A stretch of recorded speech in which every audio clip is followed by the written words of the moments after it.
Greetings YouTube and welcome again to the Blue Corner. As you can tell here, today's video will be a deck profile. This is one of the decks I outlined in the upcoming projects video.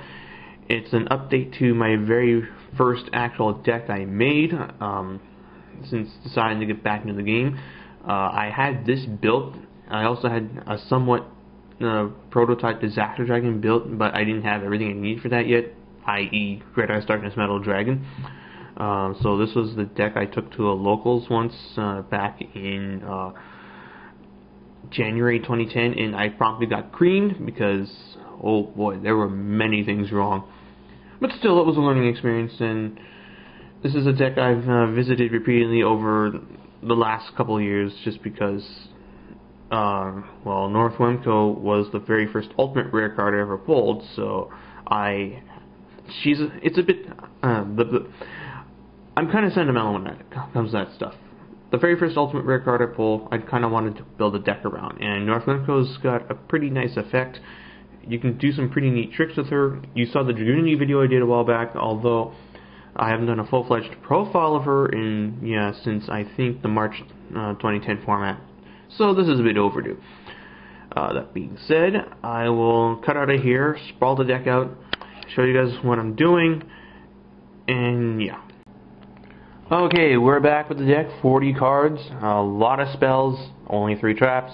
As you can see where I'm going with this, nonetheless, I will go over things. First up, 3 Divine Grace Northwemko, 3 Armageddon Knight, 3 Breaker the Magical Warrior, 3 Bond in the 10,000 Hands, 2 Djinn Presider Rituals, 2 Djinn Releaser Rituals, 1 Blackwing Gale the Whirlwind, 1 Morphing Jar, 3 Magical Citadel of Endymion, 3 Upstart Goblin, 3 Preparation of Rites, double MST, double Pot of Duality, double Ritual of Grace, Dark Hole, Giant True-Name, Monster Reborn, Terraforming, and 3 Raw Decree.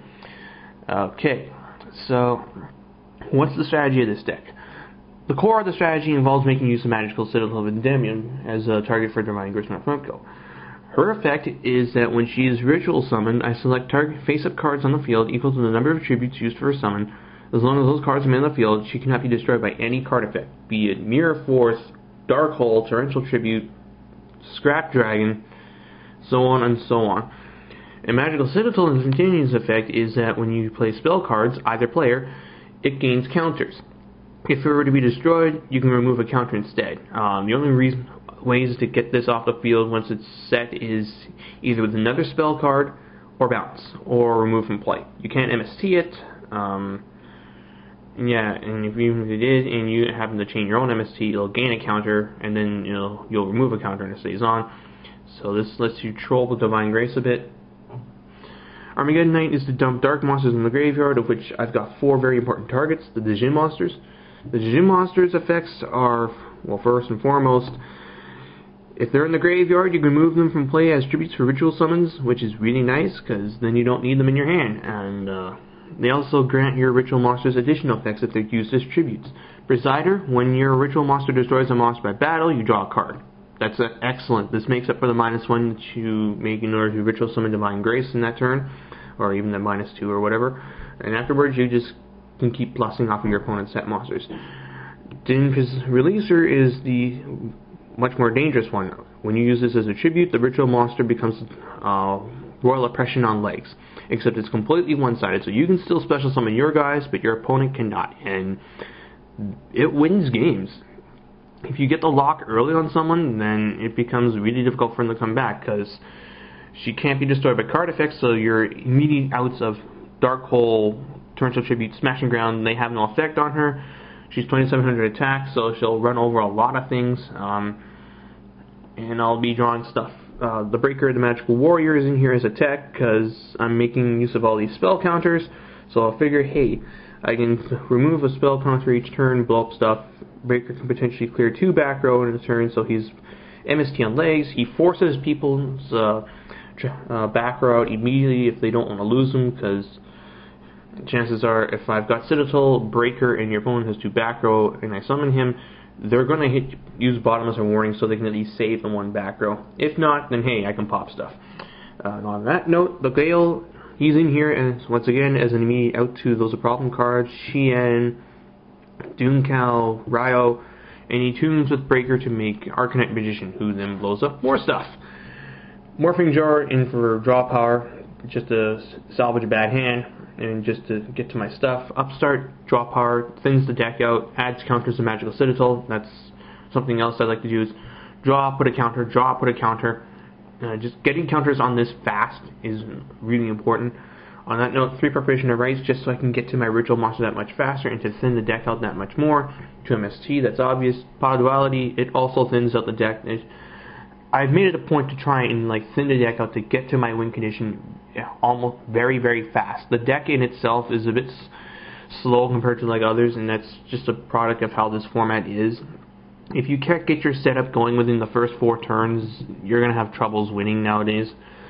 Sad but true. So I've put in as much stuff as I can that could help improve the speed. 2 Ritual of Grace. It's used to summon Northwemko, and it also has a neat effect in that you can remove it from your graveyard to select 1 ritual monster you control, and for that turn it cannot be targeted by any effects. Which is nice if you don't have Decree up and you suspect your opponent's got a prison in the set. You can remove Grace, and she can run over that set Raiko that you're also thinking about, and yeah. Archultrune Reborn, obvious choices here. As you can tell, I'm not running Book of Moon, as one of my opponents on Dueling Network said, if I don't have my setup going, then Book's not really going to do me any good. So I would just be better off running stuff that helps towards the setup instead. So Book's gone. When terraforming, once again, to get to Citadel, I am aware that running basically all these copies means I'm going to have dead copies in my hand if I already have the one set. But I want to get to this as fast as I can, so I'm running the full playset plus the terraforming just so I can have that probability of getting it first turn. And then lastly, Decree. Normally, running a Decree-only deck is a bit tantamount to suicide, but with all the special summoning and stuff that happens in this format, because once your opponent sees you've got Decree, they're free to go apeshit on you. But with the special summon locks that I've gotten here, I feel it's going with Decree just helps out, because then it shuts down face-up Royal Oppressions. If you use it preemptively, you can stop Solemn Warnings for the turn and just do your stuff. Afterwards, you can make your other plays, tra-la-la-la-la, so on and so on. And yeah, this is pretty much the deck in itself. It's pretty much restricted to casuals now, just because how the way the game has changed. Maybe if the next ban list slows everything down, it could be more likely to compete with meta decks. But otherwise, I would definitely not expect to get a whole bunch of victories against the likes of tier 2 and tier 1 decks. Although it can get wins against them. My win rate against 6 stamps is 50-50 at the moment. If they go off and get their stuff, then yeah, it's difficult. But if I go off and get my stuff, then they can't win. Dropping the lock early against the likes of GBs and what was the other deck? Plant Synchro again completely shuts them down, especially the Plant deck, because they can't summon anything to get around Northwemko unless they draw onto effect fairly early. And the breakers can just really mess up people by clearing up all those back row. So, all in all, still a deck I'll be continuing to visit now and then. My first choice for a ritual deck, I've got my Ruin Queen of Oblivion deck too.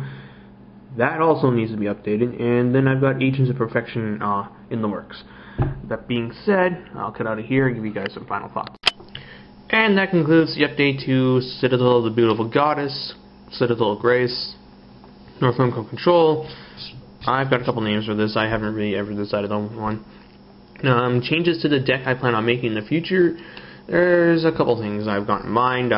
Because of how easily I put counters on the field, I'm trying to think of a good way to get to work in Tempest Magician, because she can 6 counters plus all the cards in hand. I could in fact be really aggressive, pitch my whole hand and just do 4,000 burn in a turn or something like that.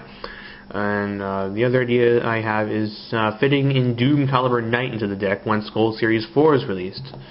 The way I see it is once I've already got Northwemko on the field, I can slap down Doom Cal and use him to stop any annoying monster effects I come across that Northwemko can't handle on her own, like any set DD Warrior ladies, or that Grand Mole my opponent whips down onto the field. The other thing is that once the Exceed monsters come out, then the extra deck's going to get more fleshed out, because I can put level 4 monsters on the field, and once the lock's going, the opponent really doesn't want to attack. So I can, once my Breaker's done his remove his two spell card, 2 back row for the turn, I can Exceed summon into, say, number Aspiring Emperor of Hope, Steel Swarm Roach. Like just those, I can go into rank 4s like that, or even the occasional rank 3, which would be really nice. So there are a couple things for this deck I plan on doing in the future and trying out. And yeah, that's pretty much it. A deck based around the very first Ultimate Rare card I ever pulled, Divine Grace from Northwemko. So thank you guys for watching, and until the next time, take care.